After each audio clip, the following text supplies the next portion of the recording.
저는 법률 상담 공작소 블로그를 운영하는 우 실장이라고 합니다.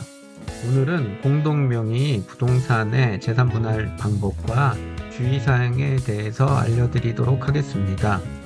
이혼이라는 것이 절차가 쉽다면 아주 쉽게 되고 어렵다고 하면 어렵게 되는 것이 현실입니다. 특히 그중 재산 분할의 경우에는 정말 잘해야 되고 조심하게 접근을 해야 합니다.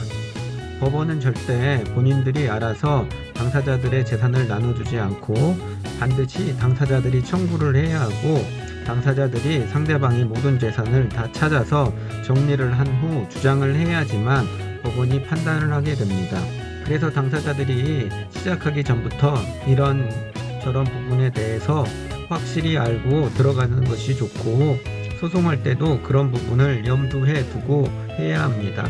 그중 오늘은 공동명의 아파트 재산 분할을 할 때 주의사항에 대해서 알려드리겠습니다. 많은 분들이 잘못 알고 있는 것 중 하나는 공동명의의 아파트 지분 중 본인이 2분의 1을 소유하고 있다고 하더라도 그것이 본인의 재산이 아니라는 사실입니다. 즉 명의만 본인의 것으로 되어 있는 것이지 이혼을 할 때는 본인의 기여도로 인정된 만큼 본인의 재산이 된다는 사실입니다. 예를 들어서 아파트가 2억이고 공동명의인 경우 1억이 자기 재산이 아니라는 사실입니다. 즉 본인의 기여도가 50%로 인정되어야지만 1억 원을 받을 수 있는 것이지 기여도가 30%인 경우에는 6천만 원만 자신의 재산이 된다는 사실입니다. 그러하다 보니 공동명의의 부동산의 경우 판결로 갔을 때 재산 분할 방법은 부부 중 일방이 2분의 1 지분을 이전을 하고 지분을 이전받는 사람은 해당 금액을 지급하는 방식입니다. 예를 들어서 2억 원이고 아내가 남편에게 본인의 2분의 1 지분을 이전하려고 하면 보통 판결은 남편은 아내에게 2분의 1 지분을 이전받음과 동시에 아내에게 1억 원을 지급하라는 판결이 나오게 됩니다. 즉 동시이행 판결이 나오게 됩니다. 지분을 지급하면서 동시에 금전을 받는 방식입니다.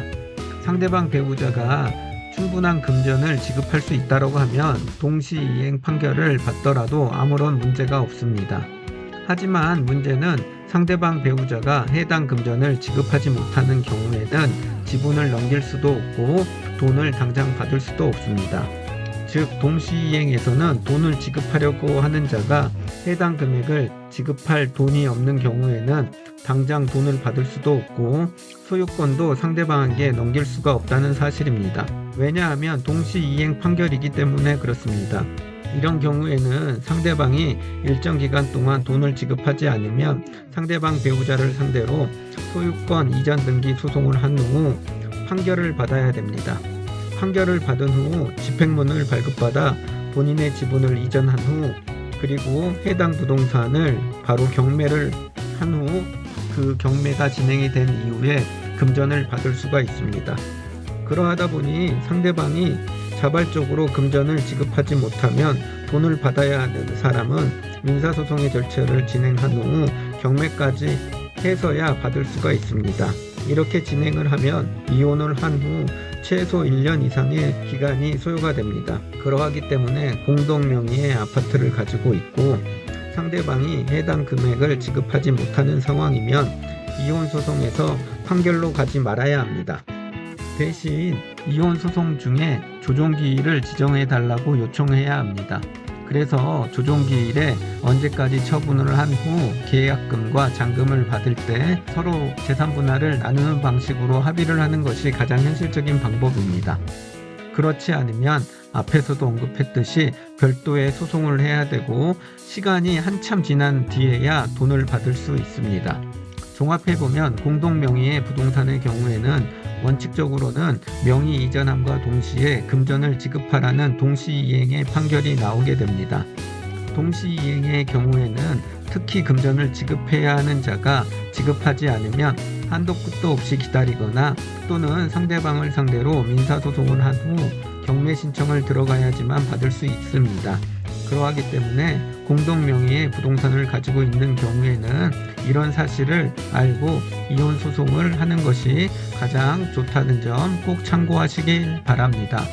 오늘은 공동명의의 부동산 재산 분할에 대해 간략하게 알려드렸습니다.